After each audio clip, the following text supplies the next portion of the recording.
Hello, everybody. This is John Marola from Keeping It Real Section 5 Football, and this is our 35th episode. And like I said before, we're just moving right along. We're going to get into this past weekend with the quarterfinal games, and we'll get into it. But first, I have to introduce my partners. First, on my far right, Section 5 Hall of Fame coach from East High, Paul Brigani. Paul? Thank you, John. Good afternoon, Dave. Paul, always good to see you. Always good to see you guys. And have a fun one today. And in the middle, our other co-host, Section 5 Hall of Fame coach in football and baseball from Fairport High School, Dave Lanning. Coach? John, good to see you. Thanks for being here. Appreciate it. And we're going to get into it really soon right now. But first, before we get into anything, I have to go through. Please, if you have not put your subscription in, please subscribe. I got to start doing that in the beginning of our shows. Just subscribe. Like I said, it doesn't cost anything. Our numbers are little by little getting, a little better. Just subscribe. Like I said, it doesn't cost anything. Now let's get into it. Coach, you want to start? I'd be happy to. We're into the finals now. Yep. We're into the finals. Long season. We're down to two teams in each bracket, and some big games this week. In the double A's, we've got Aquinas coming off a big victory over McQuaid against, the Cinderella team. Yes. As you said, Rush Henrietta, who has put together a little win streak here, beating Fairport and then UPrep last week to move into the finals. And we'll talk about the games in a little bit, but let's just set them up here. In the Class A's, we've got Canandaigua and Brighton. Brighton coming in as one of the undefeateds at 10-0 against a tough Canandaigua team who can put some points up. Class B's, we've got Batavia at 10-0, and they're going against Eastridge. Those games are all scheduled at Brockport this weekend, various times Friday and Saturday. In the Class C's, we've got a red-hot E.R. Gananda team against Leroy Calmum. That could be an interesting one. Leroy Calmum playing better. That's in the Class C's. They'll play Saturday at Rush Henrietta. And then in the D's, we've got Avon, who brings in an undefeated record against the number 2 seed Alexander. It's a rematch of an earlier game this year. They play Saturday at Rush, 3 o'clock. 8-man, we've got Pembroke and Holly, and what could be a shootout in the 8-mans. And then one game with sectional implications, but a league championship game in the Indies, Penyan Dundee and Palmac. Nice. So those are our matchups. Let's. You want to start from the D's and go up to make our way up to the double A's? Sure, we can do that. The D's, we have. They could be. There's a couple other teams, but they Avon's just had one heck of a year. I mean, they really have not had a close game yet. Just so people know, so far in sectionals, they played 2 games. Avon, they've outscored their opponents. This is just in sectionals, 94-3. Wow. Yeah. So Andy Englert has a powerhouse there. Yeah. They've had a 1-2 punch all year with Calman Dolgus, who's playing quarterback for them, and Wes Farley, their running back. Both of those guys, week in and week out, are putting yards on the board and scoring touchdowns left and right. So they're going to be tough to deal with for sure. And they're playing Alexander. Alexander, in their last 2 sectional games, outscored their opponents in sectionals 44-21. I mean, which is not a bad margin, but then you look over at Avon at 94, outscored their opponents 94-3 in the last. And those are sectional games. Yeah, Avon's coming off a 31-3 win over Canasteo Greenwood, and Alexander beat Oakfield, Alba 14-7. Yes. A little tighter ball game. And I don't know the score earlier. I don't remember the score when they played earlier in the year, Avon and Alexander. I know Avon beat them. Yeah. But How competitive of a game it was. second time around, a little tougher typically, but going into it, Avon looks like the team to be. Yes. Oh, well, we probably jinxed them, but we've known to do that once or twice It before. happens. The announcer's a jinx. Yep, yep. Yeah, that's the Class D matchup. In the 8-man, you've got Pembroke, Holly, coming off a 46-14 win over Red Jacket in the semis. They've scored a ton of points all year, coming in undefeated. They're defending champions. And defending champs. They play Friday at Pittsford Sutherland against Holly, rather, who beat Wellsville in the semis. So those games are shootouts, and Yes. pending the weather, of course. In the Class C's, Yargananda has won 8 or 9 straight now, and they've been scoring points in a hurry. They just come off a 45-30 win over Hornell, Arkport, Yep. Canasteraga. Leroy Calmum, a big win over Letchworth in the semis, 28-7. They seem to be playing a little bit better football as the year goes on. Yeah, they started off a little. I think they lost their first 2.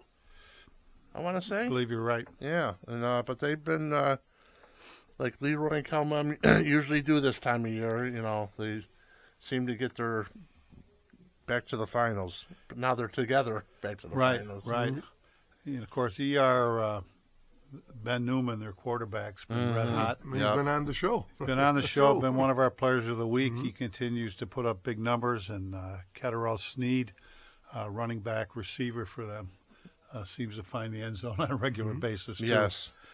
In the B's, Batavia coming off a big win over Rochester Prep 56-6 in the semis. Batavia comes in 10-0 and certainly looks like the team to beat in the B's. Yes. But East Ridge will have something to say about it. East Ridge coming off a win over Honey Nut Falls Lima. Close one, 27-24.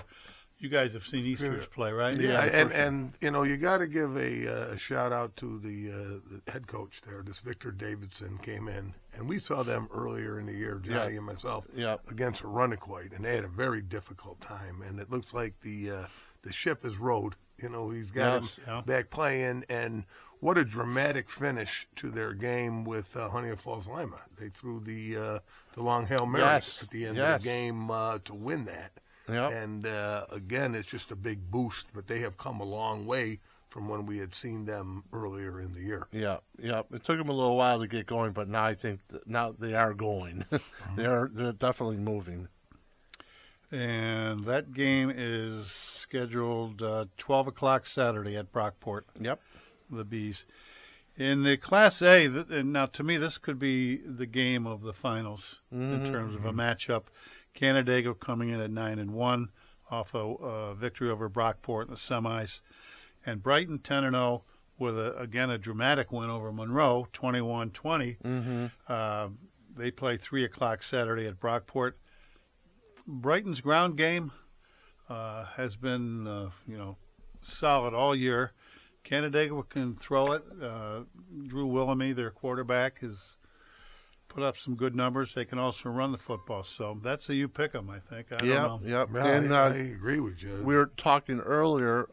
Gavin Parks, right now, the running back at Brighton, is the leading rusher this year so far in Section 5 with 1,636 yards and 22 touchdowns. Yeah. Well, again, from seeing those teams, too, they're solid in all 3 phases, offensively, defensively, special teams. And that should be one whale of a matchup, watching them. Again, Brighton has had a senior-laden team. And, we talked about that game with Monroe as interesting styles and matchups, and it ended up being everything that we thought it would be. Monroe had the lead in that. Brighton battled back. I think it was 14-7 or 6 at one time. Yep. And then eventually Brighton scored, I think with about maybe 3 minutes left in the game to take the lead, 21-20. And, defense held. And, they advanced. But that was everything we thought it would be as a great, great football game. Canandaigua, on the other hand, played Brockport, and Brockport had the lead on them to start also. And then they settled down and battled back and took that game under control. They won by 3 touchdowns. Yeah. Yes. This will be Canandaigua's 5th trip to the finals in the last 6 years. Wow. So they know what this is about. Championship football. They're not going to be overwhelmed by the moment, I don't think. No, not at all. Not at all. Brighton finals last year, I think. Yes. Got beat by East, or maybe the semis. No, that was the finals. Finals. At Fairport. Yeah. So We're at that game. they've made a run too. Yep. That should be a good one. In the double A's, you've got Aquinas coming off a win over McQuaid. We went to that game, Johnny Yep. and myself. Yeah. I saw that. Aquinas, I don't, not a great surprise. They played pretty good football all year. Well, remember us talking last week and even the week before, we said in Double A and A, there's 5 teams. Mm-hmm. And Aquinas was one of those 5 teams. And their opponent was not one of those 5 teams. They were not. They're the 8th seed, Rush Henrietta. I mean, in the beginning clips of the show today, I had to put it in. And it's, Cinderella's still alive. Yeah, and that really is so true. And Rush Henrietta had some hard luck earlier in the Yes. season. They were in every game, and a lot of them were touchdown or less. Mm-hmm. And teams made some conversions to continue drives against them. They're a very young team, Rush Henrietta. I think it's sophomore quarterback, sophomore running back, some receivers, and they're growing up real fast. They have, I believe they have 6 sophomores on the varsity and 1 freshman. So, Rush Henrietta. Well, their quarterback, young Mr. Mangone, has found his way lately. I think he was a little dinged up earlier in Yes, the he year. was. He missed a And couple he's games. back now and throwing the ball fairly well. And he also is a threat to run it. Yep. And he comes from good stock. His dad is the head football coach at Brockport State. Sure. Yep. And there's one other young man on that team that I have a special interest in, running back Medina. For them. His grandfather was our academic coach at East High. Oh, okay. And we had a Play It Smart program. It was through the National Football Foundation. And it was basically the NFL was paying inner city schools to have an academic coach that worked. And he did wonderful, wonderful things with our kids. The SAT prep classes, some of the college applications, working very closely with community service. And his grandfather's name was Fred Medina. And Sure. I it's remember. nice Yep, to yep. see his grandson doing so well. Now, Fred's son, I don't remember his Yeah, his first son name. David was David one. played for me a little bit at St. John Fisher. Oh, okay. So You didn't know the family full circle now. Yeah, Circle. right, with Yep, that. it is circle. So it's a little interest story. Rush, apparently defensively now, they're coming along too. They held UPrep to just a touchdown. Yes. Yeah. And they So- made a big, goal line stand. I think it was late in the game or late in the third quarter or something. We have seen UPrep, and we know they're a high-powered offense, a lot of talented. Yeah. So to do that was impressive. Yes. Justin Medina, by the way, rushed for 111 yards in Wow. their semifinal game, and it's part of that tandem. He and the Mangone, Brendan Mangone. And that game, the Rush Aquinas will be 7:00 Friday night at Brockport. Right. And the A game is, I don't know if you said it already, 3:00 on Saturday at Brockport Yeah. State. And just talking a little bit about the McQuaid Aquinas game, and again, it's such a big rivalry. The pendulum had been going the McQuaid way over the last 9 or 10 games, and we thought Aquinas played a great football game. From start to finish. They had a 7-0 lead. McQuaid came down late in the game, scores a touchdown, but gets a penalty. Unsportsmanlike, and they missed the extra point. Yep. And it really came back to hurt them. They McQuaid kicked off after that score and had Aquinas pinned down deep in Aquinas territory, and Aquinas was in a 3rd and 13 situation, and quarterback did a great job for Aquinas getting away from the rush, and then I believe there was a late hit or over on the McQuaid sideline. on the Yep. McQuaid sideline, Yep. and it really kept that drive going. I think eventually McQuaid stopped Aquinas, but they threw an interception for a pick six that ended up really breaking their back and sealing the win for Aquinas. But Aquinas played a great football game from start to finish. Yeah, a couple of standouts for Aquinas in that one. Darian Battle, 144 yards rushing on 26 carries and a touchdown. Lucas Leone, who we've talked about all year, on the defensive side, 13 tackles, 3 for a loss. Trent Buttles, 6 tackles, 2 interceptions, took one to the house, as you mentioned. And Frank Burgess with 8 tackles, so well-rounded Aquinas effort in that one. You know, a couple things we were talking about earlier, and I'd like to mention now is the Lucas Leone.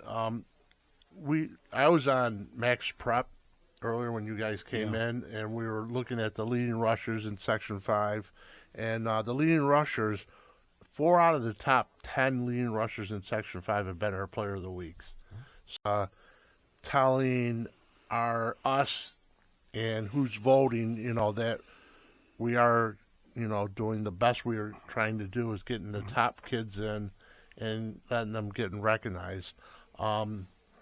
Lucas, there's nothing in Max Prep about, he's got to be the leading tackler in the state. I mean, the kid's like averaging over 100 tackles a year. Yeah, he seems to put up double figures every week. Yeah, and I don't see his name in anything. You know what's impressive too? I see him playing on the offensive line. Yes, and he's a long snapper. So, yeah, he's on that field every single play. Yes, he's brought that. I think he's a 4-year starter. So, I mean, I've said it last week. I don't know if I said it on the show, or I know I've said it a couple times about Aquinas McQuaid. My whatever insight or whatever about that is, I don't know if I said it or not on the show, but I remember saying it is, if Aquinas didn't beat McQuaid this week, you know, when they played, I don't see him beating them for a while. Well, the only thing is they still have that quarterback. Yeah, returning. but I look up front. See, I'm always looking up front. I know McQuaid is kind of like, they're going to be losing their skill kids this year. And Marco, the quarterback, right? Yep, and Allen. Allen Nesmith, yeah, he's had a great career there, too. Yes, he, he's not even in here on the rushing one that I'm looking up right now. And I know he should be somewhere in the top 15. Well, you know what, John? In those type situations, there's new kids coming up every year, and it's their opportunity to shine. So we'll see. You know, I've heard for the last couple of years from a friend over at Aquinas, you know, oh, we're so young, we're so young, we're so young. And then I said, well, this year, you can't say that really about those kids that were young a couple of years ago are now seniors. Yeah. So it's either kind of like now or never, you know. And but it's what a rivalry is all about. I mean, I remember when I was coaching over at Aquinas with Chris and Dave Neiman. I mean, we were taking care of McQuaid pretty good every year. Granted, we had some pretty good kids on our team. I mean, we had some real good talent. You know, but now watching Aquinas win, you know, like I said, it's a rivalry, and that's, you know, Aquinas played from the first play to the last play of the game, and everywhere in between. You know, plus you think about programs now. If you're a program, a solid one, you're going to have kids ready to go the next year. Mm-hmm. You know, it's the old, reload kind of thing. And the good programs, teams with numbers, tend to do that. So you may not win the championship every year, but you're going to be competitive and representative. Yeah. And I don't see either one of those teams falling off the board. No, in that regard. No, maybe coming down a little bit, but sure, it happens. It's always cyclical. Somebody else steps up. Yeah, like we said about the quarterback and running back receivers from Rush. They're all going to be back next year. yeah. They're sophomores. Yeah. You know, And you look at it, what Fairport did this year, what a great season they had, and that's just a feather in their cap to continue on and bring back the tradition that Fairport had for years. Yep. I'm sure, those kids, and same thing at, like we were talking about all, at Aquinas, at McQuaid, at Fairport. Those kids walk down the hallways every day. They see the Section 5 trophies. They see the state trophies. You can't get around it. You know what I'm saying? There's something to be said for that. You want to build your own legacy for sure, but right. And still... again, we never know when the bed sheets come out. There's teams that will move up classifications and some realignments. So, we stay tuned to see who will be in the AA, who will be in the A. Well, I know this. Okay, at the end of this year, I know Olympia was on. Olympia's going to be in A next year. They're going to be back in the league. Okay, they'll be back in. And now I'm hearing that Wilson's going to be take Olympia's spot. Mm-hmm. Well, and it could affect East High too. They could be going up to the AA because their commitment with U of R is now coming to an end, and enrollment may increase. I also heard through a good friend, Coach Lemline, that I want to say Hilton's going down to A. They could. They bored down for a year or two, weren't they? Down? Yeah. So Down there. So a lot of it, and then knowing what the state numbers are to put you in a classification, that can change also. So yeah, where they look for more balance in their their number levels. Yep. So I mean, well, you looked at what was it this year because of the independence? Was it Class B? There was 7. 5. How many that 7. made sectional? 7 that went into They had sectional? 17. Oh, that went independent. 17 went, but how many actually played in 7? 7. They You even had had 17 teams that chose to go independent. Yeah. In Class AA, there's only 8. In A, there's 15. I think 15. Yeah. So again, a lot of that will change, and we won't know till later. In the first couple months at least of 2025, where teams will be positioned. I want to go back to that Class B semifinal game for a minute with Batavia. 56-6 over Rochester Prep. They forced 7 fumbles in the game. Wow.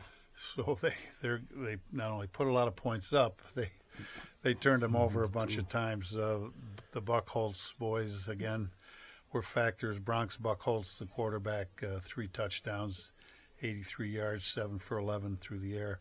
Maggio Buckholz, fumble recovery for a touchdown. He's playing both sides of the ball really tough. So again, Batavia looks like Team to beat. the team to beat in that division. You know for what? Sure. If you're gonna have like all the kids we talk about here, kids around the Buckholz. If that's not a football name, I don't know what is. You know what I'm saying? I mean, it just screams football. So, those are our matchups. And, Okay. We're down to 5 undefeateds. I know we talk about the undefeateds each week. Yep.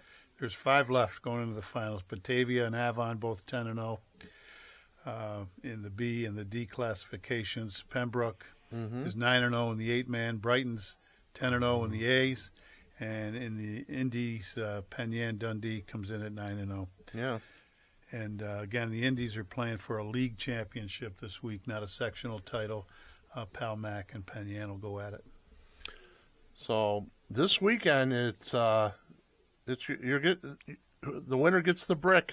We talk about the brick all season. The block of wood, whatever you want to call it. It's for all the.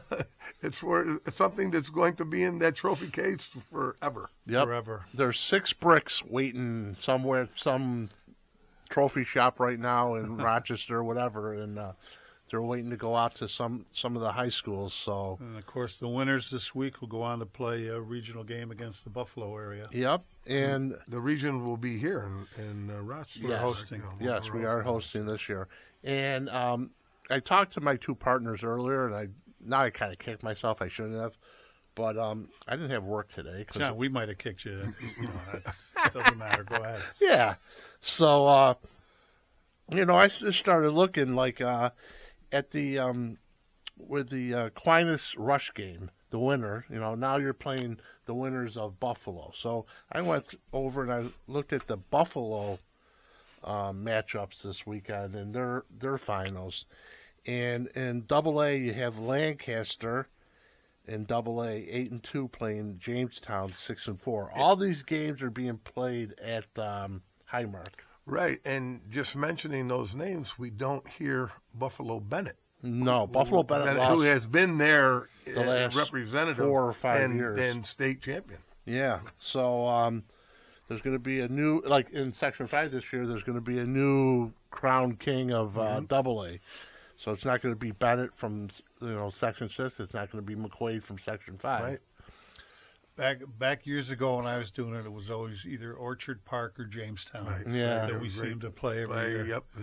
And Lancaster last week beat Orchard Park. So, they're still in that mix, you know what I'm saying? And Lancaster, I believe, wasn't that who McQuaid beat in overtime to start the season? Yes. So, that's the double A. Like I said, all these games are being played at Highmark. The A game is McKinley.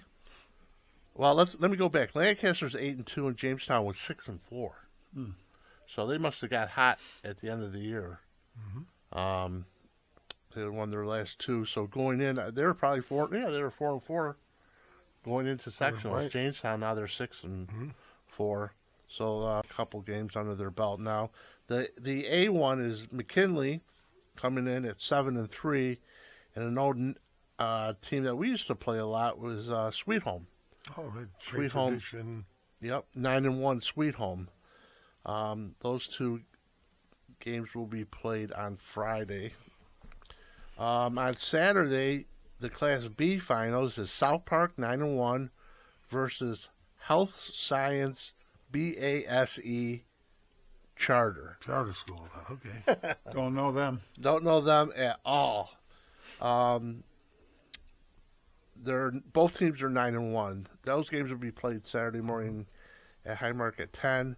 Salamanca in Class C 10-0 will be playing Porchville 8-2. That should be an interesting game because I think there's the kid from Porchville. I think is going. They have a kid going to Syracuse. Oh. I think I've seen that on their max prep. And then the D, you have another one, CSP 7-2 versus Franklinville Ellicott 7-3. So you have a couple teams that have a couple losses, but looks like they both ended up on a 2-game winning streak, if not longer. So those are going to be games. In the last couple of years, Section 5, we have not done very well in the first round against Buffalo.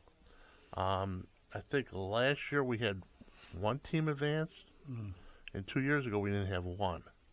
We lost every one. So hopefully this year we change it around a little bit. Well, again, like I say, the pendulum swings. There was years where Section 5, handled the Buffalo schools, too. And those games will be played. The winners of the Rochester and the Buffalo will be playing next week at Brockport State. Okay. So those games will be played then. Now I've gone on the other side. I looked up at the Syracuse teams, the high school teams in Syracuse, and they're in their sectional finals. Syracuse is Section 4. And the double A's there, we have ranked number 3 in the state, 10-0, CBA, will be playing Syracuse and North Cicero. They'll be playing Friday night, 8 o'clock, at the GMA Wireless Dome, a.k.a. their Carrier Dome. CBA is just they're going to be hard to beat. Well, remember East High opened the season playing CBA, and CBA won that game 32-0. Yeah. They're putting up a whole lot of points. What we talked about earlier, CBA's closest game in their last, their 10 games, the closest game they played was against West Jenny. They beat West Jenny 53-21. That's the closest game that they've been in this year. Their last two games, their sectional games, they beat Rome Free 56-21, and they beat Utica last week 53-13. They've outscored the sectionals 107-34. Wow. And those are all, they're your upper, It's a quality opponent. Yes. So they are definitely rolling right along. The A ones is it's an old team that we played, and I got to say this quick story. First of all, it'll be played 5:00 Friday night at the JMA Wireless Dome. Whitesboro 10-0 versus Corcoran 9-1. Now Whitesboro is the one I wanted to talk about real quick. When I was at Aquinas, we played Whitesboro in the second round, and it was over at the stadium downtown. And I went to go watch them because I like watching who we're playing. Film really doesn't, it does a little, but doesn't do a lot. So anyways, I go watch Whitesboro play. I come back, and they won like 21-15 over I don't even know who. So Chris Battaglia is our head coach. Chris, how are they? And I said, they're not real talented, but I'm going to tell you something. They play football like there's no tomorrow. I mean, they're just some tough kids. So, long story short, we play them up here. We beat them 19-15 on a team that we won states that year. Mm-hmm. The game ended, and Chris turns to me and goes, You were right. I go, yeah, no kidding. I told you. They were just the toughest kids we ever played against. And after the game, I think I told Paul this one, we walked in line, said good. Every kid on their team was walking by us in tears. Like, in their minds, they had it like, they had it set like they were going to do this. They were invested. Yes. And I really felt, and this this game was probably 8 years ago, but I'll tell you, they just got some tough kids. Let me ask you guys a question, because you've both been here, sectional finals this time of year. As a coach, do you prepare differently? Do you do anything differently at this point? Well, I think obviously, as they say, a lot of it, the hay's in the barn. You have your things you do well. You want to keep everyone focused on what the mission is. You're trying to get you're trying to get as much information on the opponent that you're going to be playing against, and you're trying to prepare for what they do, and I think it's basically a mental thing. You're trying to keep your guys focused on the mission in hand. Yes, I think that when I had Dave Neiman for some years at Aquinas, and then Chris came in. So I had two guys that were very, very, football minded, but they went about things for sectionals and states a little differently. With Dave, we told the kids, this is, all right, season 1 is now over, the regular season. Now we're into our second season. And we were practicing some plays in practice week 8 and week 9 for week 11 and week 12. You know what I'm saying? Because at that point, everybody's scouting each other. And if you can go in from your game 1 to your state final game running the exact same offense and defense, you just got a better team than everybody else. So we always try to, as my father would always say, if you're going to go to a gunfight, you better bring more than one bullet. And So we try to prepare us and the kids for sectionals and states by practicing plays before that for that situation, for that time of year. And it kind of put that in our kids' mind. Like, the coaches are doing plays that we're not going to run until we're in sectionals. So we must be going to win sectionals. We're going to be in states. We're going to run these plays. It's already in their mind. So I think Dave did a really, really awesome job with that, where Chris, God love him, Chris wants to put whatever a team ran, he wanted the defense to see it. Like, they could run this funky screen pass first game of the year, and you wouldn't see it for the next 9 weeks, but Chris would go over it with the kids. You know what I'm saying? And it was just like, wow, I haven't seen that since week 1 or whatever. It was like a month and a half ago. But you know what? They still got to the ending point. So separating the seasons, I think, was very good as far as in the kids' minds and our minds as coaches, because we've all been there. That's a long season. And the year that we went back-to-back in 01 and 02 at Aquinas with Dave, we played 26 games in 2 years. And that's a lot of football especially around here. And you know what else in sectional play is the weather. Can be tricky. Whether it's windy, which will affect some of the things you do or cannot do, and play havoc on some of the special teams, and the rain. Sometimes we've played in the snow. Mm-hmm. And so those are things you can't control, but you have to be prepared. Yep. What about you, Coach? You've been down that road. Yeah. As we would get later in the season, I always found it important to shorten practice time. Try to be real crisp in what you did, not to neglect anything, but just not run it again that you might do early in the year. Yeah. But let's go. We're out here for an hour and a half get our or whatever work it done. takes. Boom, let's go. We, obviously, like everybody, prepared for the other team based on scouting reports, but our philosophy was we're going to do what we do, and they're going to have to stop us. We'll defend them well enough. Stay the course. This is what we do. There were years where we threw it around quite a bit. And I don't care if it's November or snow, we're going to throw it. Mm-hmm. And if they tell us we can't, well, we'll prove that we can. Maybe that was just stubbornness, but we believed in what we were doing. So, yeah, shorten practice. The word focus is overused, but, stay on task to be sure. And we didn't look down the road too far. We're going to get this one, and then we'll worry about next week. Mm-hmm.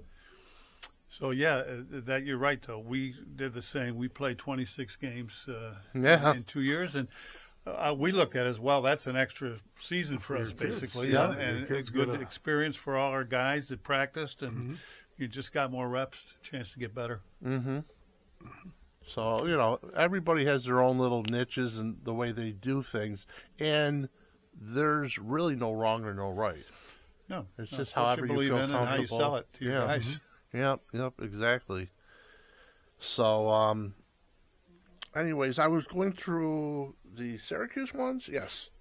And Whitesboro, we went through the Class A. Mm-hmm. Class B is New Hartford, 10-0 against Indian River.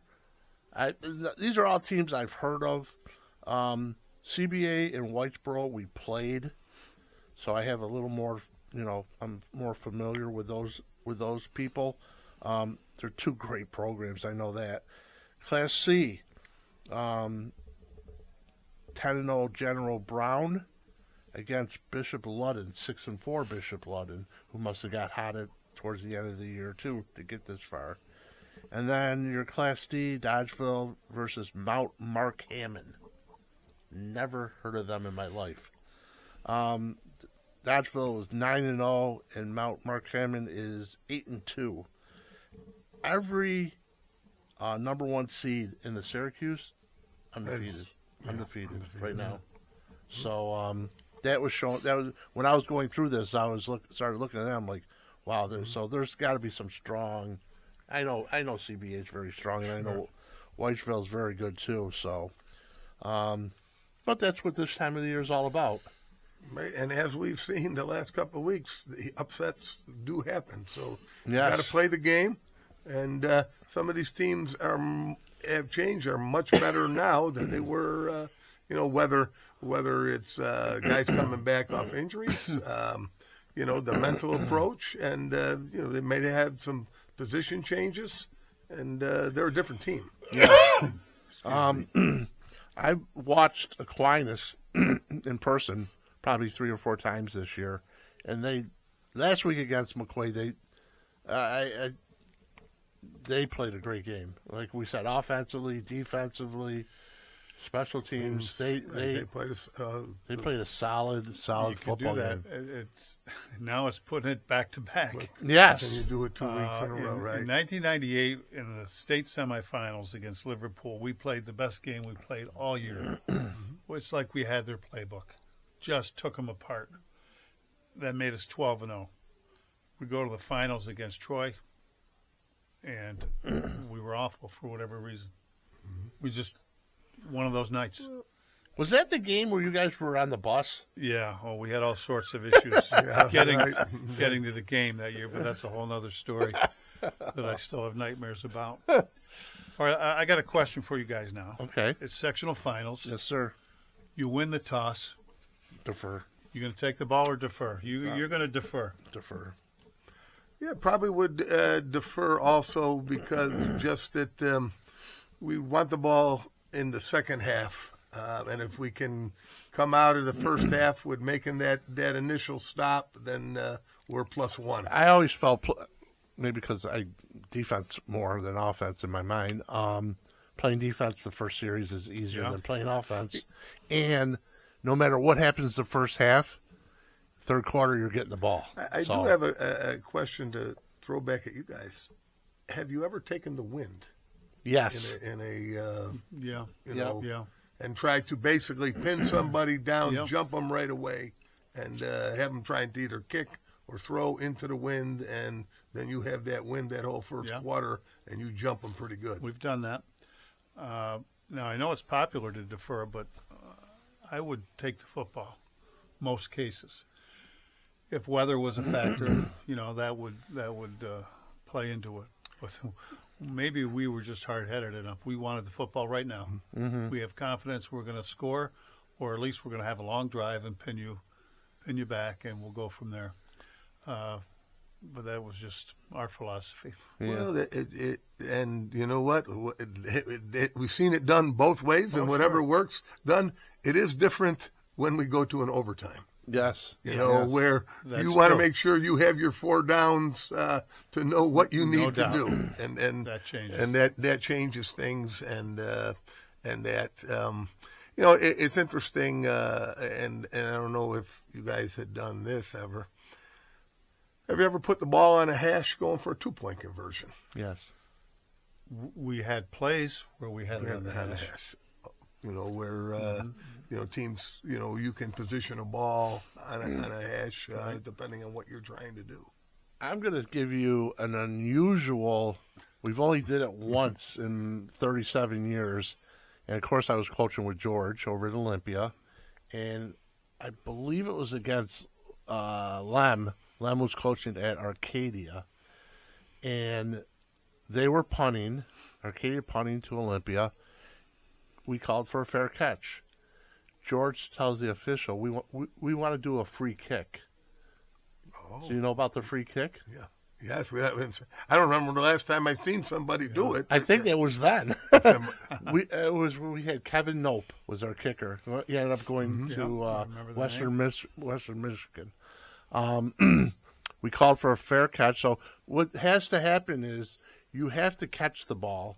Call for a fair. If you catch it and drop it, the fair catch is gone. Mm-hmm. So you have to. And after you line up where you got the fair catch, okay, where the ball is caught, and you bring your kickoff team out there, and your kicker can either kick off a tee with somebody holding it or kick it off a kickoff tee. He has one of the two right. options. And is another option. He can place the ball anywhere between the hash marks for that kick. Oh, okay. So if he wants it Kinda right down the up. middle, or if he wants a little bit over on one side or the One other way side, go, yeah. but he has to be between the hashes. You know where I've heard of that is a lot when a team might be punting and maybe there's 5 seconds left in a half or whatever, Mhm. and you elect to free kick it from on the return. I've never seen it anywhere except for that day where we played. Well, let's take it another step. When was the last time you saw a drop kick? We used to have a kid I think it might have been Kevin Nope, used to do it in practice. I've seen it in practice. Yeah. Like we were doing like 11 on 11, I and it was I live. think but- in the NFL, Doug Flutie did one for an extra point. Oh, really? Drop kicked it. Yeah, I think I was in 8th grade the last time I I saw saw it. it. you were Saw eighth one of those. grade, I had to So be yeah, like there's Yeah, you know you weren't around. there's things that it's interesting that are in the rule book that we Oh, just have sure. not seen in Yeah. a long time. You know, and- strategic things, like taking the safety sometimes to oh, right.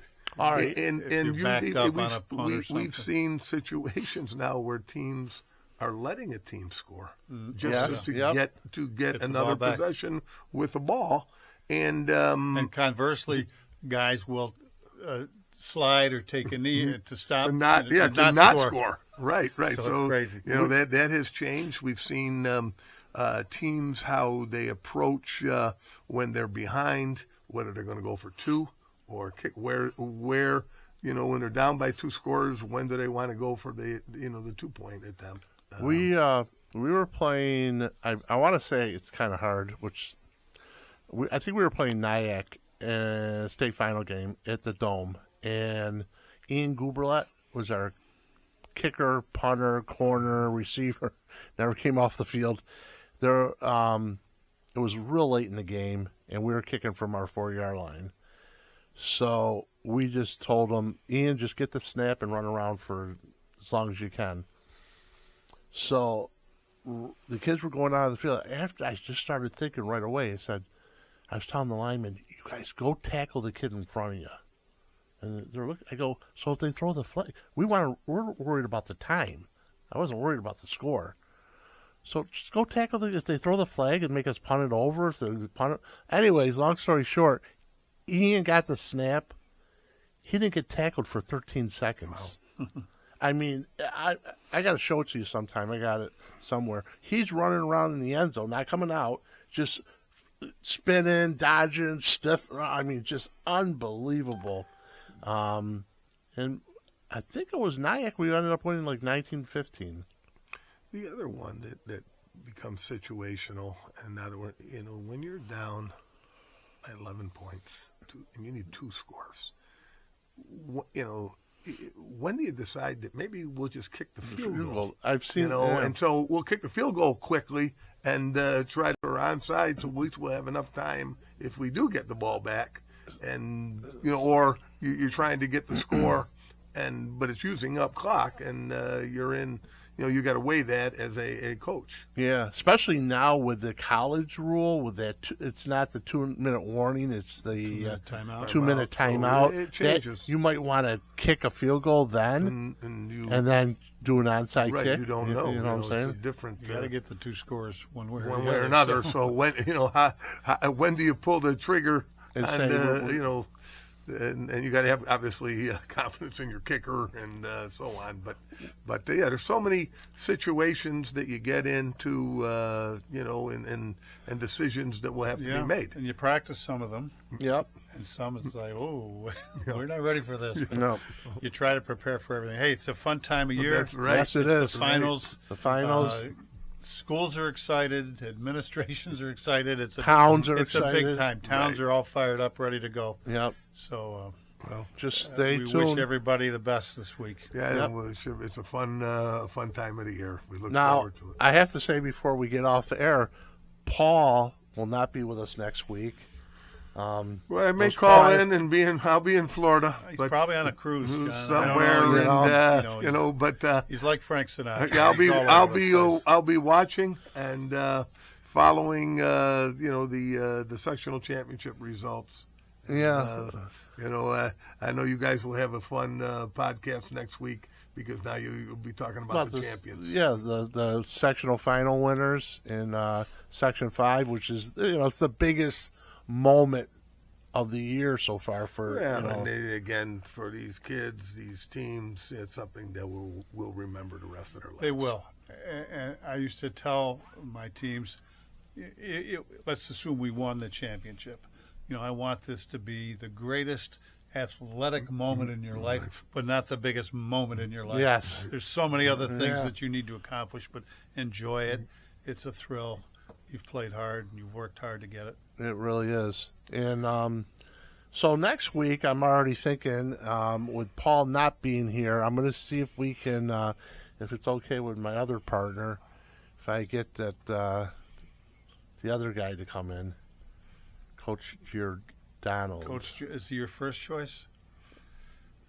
He might be my own. No, he's not my only choice, but Coach G is always welcome. Yeah. And I know he has came in the past when I've been vacationing, and he's done a tremendous job. I'll give him a shout out. I'll see what he wants to do, or if he's got plans. I know that their season ended last week, so we'll see what happens. If not, then it'll be just myself and Coach. Perspective for sure. Myself and Coach Lanning next week, and Paul, do you have something? No, I think you got everything under control.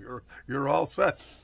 Okay, Coach Lanning, you all set? I'm all set, John. All right. Well, everybody, just stay tuned, and like I said in our beginning credits, buckle up because this is the time of year. Football around here is really, really fun. It's real exciting. You start looking at your sectional finals and maybe doing a little bit. What I was doing is looking at the Buffalo teams. I'm looking a little bit at the Syracuse teams. And this is what football is all about. So this is why we coach. So everybody just stay tuned. You ready? Ready. On 3. 1, 2, 3. Keeping it real. Section 5 football. Good night, everybody. Good night. I don't know how long we're going to hold on to this for, but I need a bloopers. You know that. So I don't make bloopers, John. This is going to be right on bloopers. This might be the title page for the bloopers. Paul? Yeah, I kind of like that. I don't make bloopers, and then we'll show all We'll the show bloopers. bloopers. We don't do bloopers, but then I'm going to show bloopers. Right.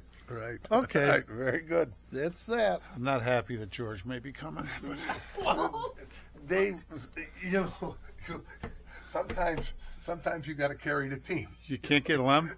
Can't get Lem on that, right? Len so doesn't want to do any of this stuff. He didn't want to do it the day when it was him and Well, partly the lighting. He would kind of fade into it with that. I couldn't see Well, I think a lot of that stuff, they have their checklists, and if we can accommodate those things, if not, Let's see what we can do. No, but George will do it. Good show, fellas. Good show. It was a good one. We got into a lot of different areas, and it's always good to discuss those. Lately, I've been thinking, I want you to be happier. I want you to be happier. When the morning comes and we see what we've become. In the cold light of day, we're a flame in the wind, not the fire that we begun. Every argument, every word we can't take back. 'Cause with all that has happened, I think that we both know the way that the story ends. Then only for a minute I want to change my mind, 'cause this just don't feel right to me. I wanna raise your spirits, I want to see you smile, but no, that means I'll have to leave.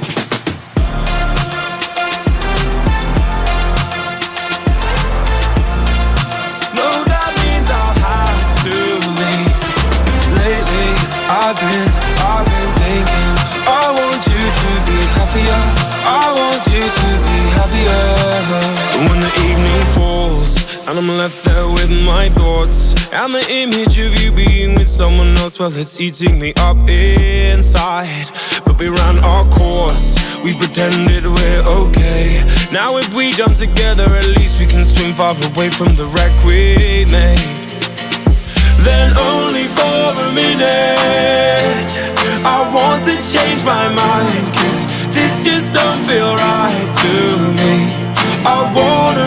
your spirits.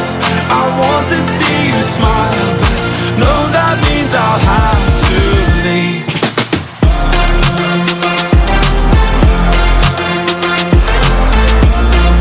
No, that means I'll have to leave. Lately, I've been thinking, I want you to be happier. I want you to be happier. So I'll go. I will go. So I'll go. I will go. Lately, I've been thinking, I want you to be happier. I want you to be happier. Even though I might not like this, I think that you'll be happier. I want you to be happier. Then only for a minute, I want to change my mind, 'cause this just don't feel right to me. I wanna raise your spirit.